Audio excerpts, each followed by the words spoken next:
What's going on, everybody? Kenny Bomb is in the building, and we ran a good campaign. We fought to try to manifest this thing into reality. We had pictures of ladders, bridges, beautiful worlds, all kinds of evidence piled up to support this theory. But it turns out it was all for nothing. Because on August 23rd, 2023, we can officially put our dreams for this Conquest mode to be in Mortal Kombat 1 to rest. But we got invasions. And even though this is not what me and a lot of you guys in the comment section were asking for, something is better than nothing. And I'm not a hard guy to please. Sometimes I'll go out to a restaurant and tell that waiter I want my steak medium well. Of course, they'll bring it out medium. But even though this is not what I asked for, once you try it, you're like, you know what? Medium steak ain't too bad. As long as it's not rare, because that's what we're not doing. So what we're going to do today is take a look at this invasions mode gameplay and see if it is in fact our medium steak. Because if they deliver it to us rare, we're going to have to send it back. Let's get into it.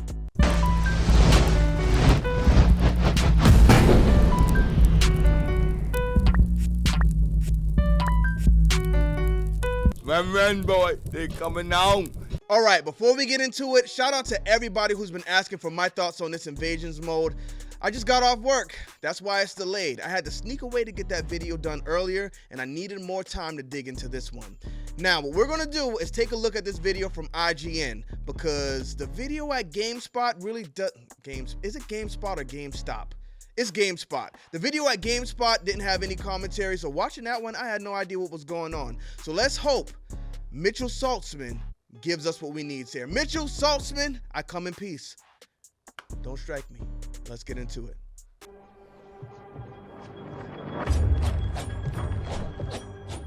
You could chalk up Mortal Kombat's massive success as a fighting game franchise to a number of factors.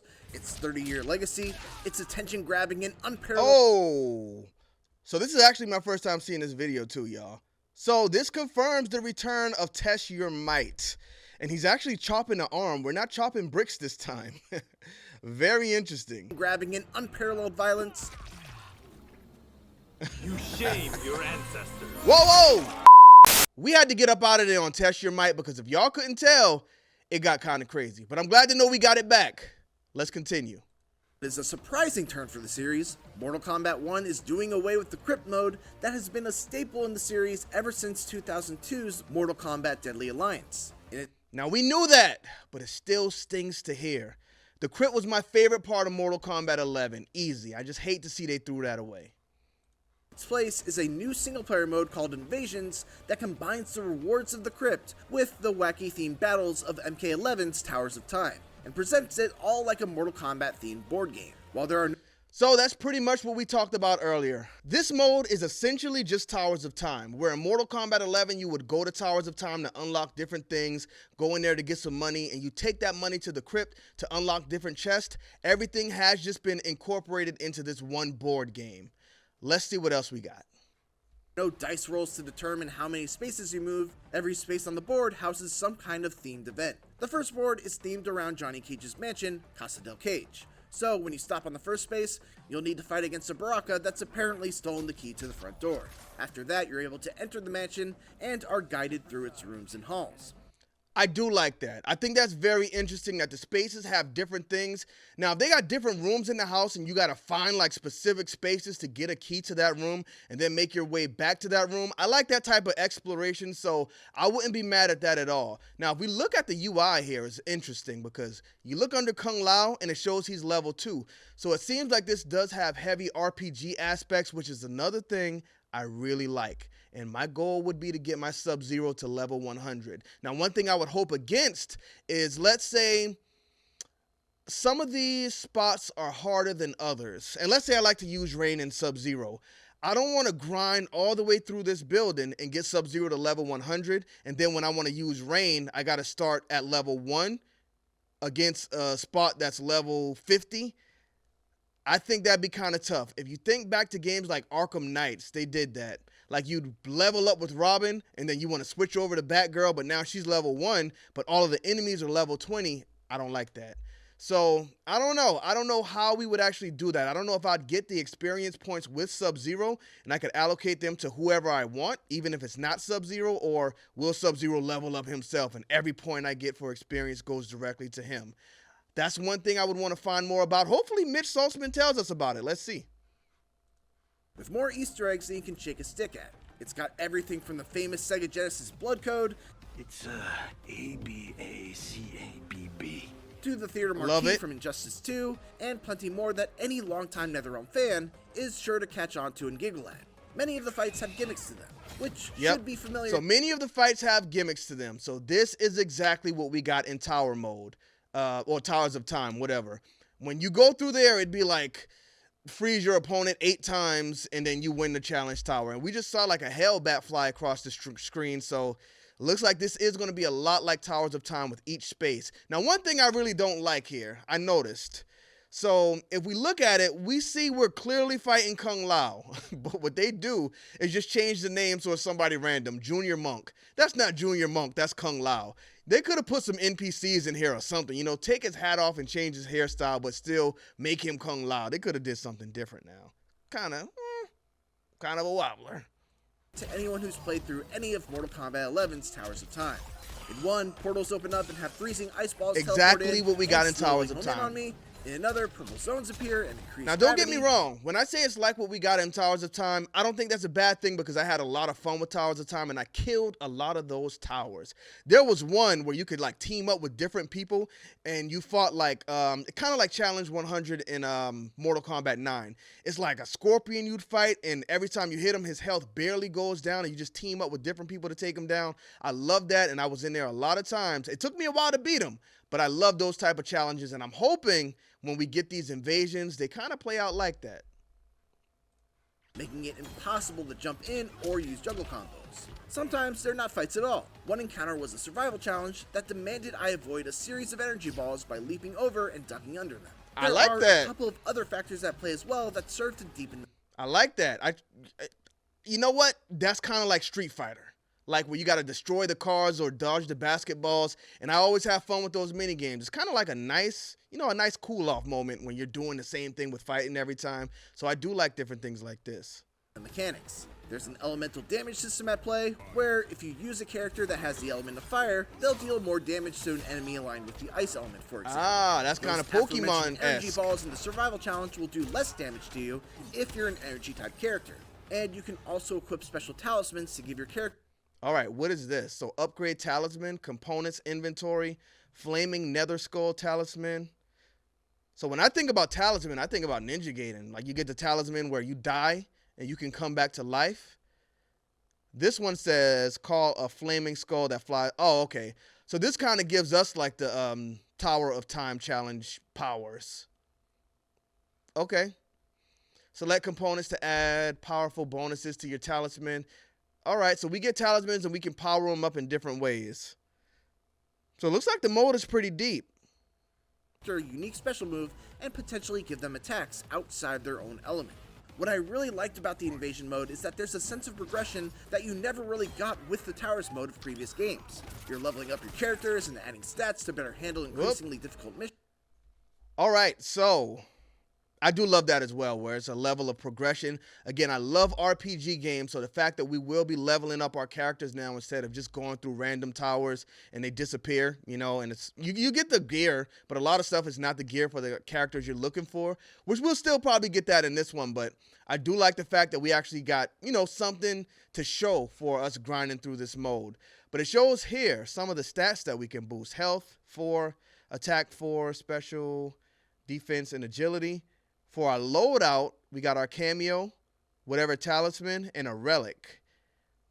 So I don't know what the relics are for. The talisman is kind of like to give us those, I guess, like those Towers of Time powers. So yeah, this gets deep. Constantly unlocking. Oh, wait a minute. Now I did see a lot of stuff about this missions, scorpion thing. You're constantly on stats to better. So this says season Spectre, whatever. I can't see behind that clock. 13 days. So will we have a certain amount of time to complete these? I'll have to take a look at that. handle increasingly difficult missions, you're constantly unlocking new items for both within the mode and outside of it after every encounter you clear, and there's a great sense of completion when you finally get to the end of a board and are able to move on to the next one. Similar to Crypt, you'll also occasionally find portals that each contain some sort of unlockable cosmetic. So I wonder if all of these spaces are going to be available up front, because we saw Johnny Cage Mansion. I wonder how we would progress through the different realms. Portals. He's only level 3 and he's still over here, so. That each contains some sort of unlockable cosmetic. These boards are also unlock refreshed skins seasonally, with a new story being added every season. The story for the first season. My boy was in the back. Quan Chi chilling in the shadows. Now this is the Scorpion story that I was referring to earlier. The story for the first season focuses on the tragedy of Scorpion and how a version of Hanzo Hasashi has been going through timeline after timeline trying to find one where his wife, Harumi, had avoided being killed. Now, the fact that they're doing this, and this is the first season that we'll see, I wonder if Hanzo Hasashi is in this game or if this is how they're incorporating him. They got to include him in the story somehow, because if we see this and he's trying to go through these different timelines to save his wife, then what happened in this current timeline?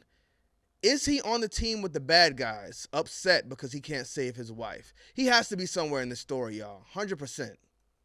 To find that only one such timeline existed, the timeline of MK1, where Harumi is alive and well, but also happily in the arms of Kuai Liang. Do y'all hear that? So there was only one timeline where his wife lived on. And she was with Kuai Liang in that timeline. And if I got to tell you one thing, Hanzo, if that's your woman, go get your woman. MK1, where Harumi is alive and well, but also happily in the arms of Kuai Liang. Can't have that, Hanzo. So this season's boards will all center around Scorpion's rage and his vow to burn this these graphics down. It's a pretty cool setup for a what-if style story, and it's definitely enough motivation for me to see things through to the end once Mortal Kombat 1 comes out on September 19th. Alright, to get a bit more context and figure out exactly what this mode is, I got this article from Games Radar, and this paragraph pretty much sums it up perfectly. So what you do is basically go through the progression of all of those islands of what we call the Golden Path. Once you defeat the final boss, Scorpion for Season 1, the invading force, then you can go back from Z all the way to A through in-game content using all the tools and things that you unlocked or acquired or whatnot through your journey. And then after 6 weeks, we shut it down and we bring back a whole new experience. A new invading force, a new Mesa, probably said that wrong, but hey, we're here.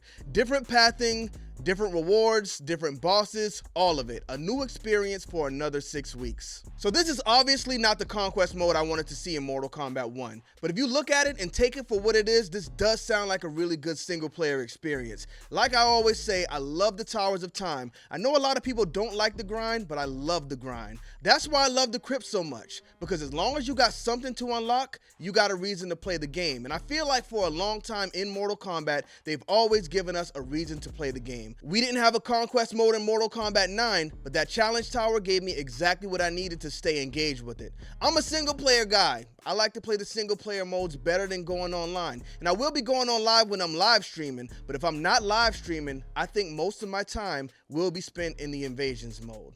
Now, even if we look at it for what it is, it's not perfect. I really wish we could free roam instead of stepping on these Mario Party circles, but that's what we got, and I am still looking forward to checking it out. Mainly for one reason, and I'm going to show y'all that reason right now.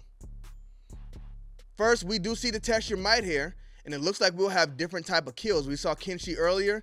Here we see Aaron Black putting the bullets through Lee May's head. Whew. But my boy Collector will be making a comeback. I thought it was over for Collector, but they did bring him forward to Mortal Kombat 1. Now, he does have the same render as Mortal Kombat 11, but you know what? We got to take every win we get. I'm so glad to see the Collector back into this game. This is probably the best part of this mode I've seen so far, because again, I thought he was gone, but Collector is not gone. It's possible we see him in a future Mortal Kombat game, being that they liked him enough to bring him into this one. That's not enough, man. We got to see my boy in action. Uncaged Games. I come in peace. Don't clip me. Oh, no, that's Caboose. Caboose, don't clip me. fun with that. And that might end up being the case. We didn't My boy Collector right here, to the full game, so I don't know yet. It's funny selling all the well, goods. The Collector is back from Mortal Kombat. The Collector got a big spot in Mortal Kombat 1, y'all. Anytime we need to buy something, we will be interacting with the Collector. That's a win. But there's one last thing I want to point out here that I really love, and this was posted by Future Boy Who, is the fact that you can actually change the camera angles. Now, this angle makes a lot of sense if you look at how this is built. We look at Lee May here, and she's in Johnny Cage Mansion, and you can actually see different things in the rooms. You can see this guy in the room right here, whoever that is, and you can kind of see what pathway you want to take. But I really like this camera view where you can put it behind your guy. Now, just to point something out, if y'all remember in our Conquest investigation, one thing I pointed out was that in this Tree of Might stage, Tree of Might, that's Dragon Ball Z. But in this Living Forest stage, I pointed out that there was a pathway down here and treasure chest that we would be interacting with in the Conquest mode. So we weren't completely wrong. It is still for the single player experience and we can walk down this path. So all of our investigation wasn't for nothing, y'all. We was right.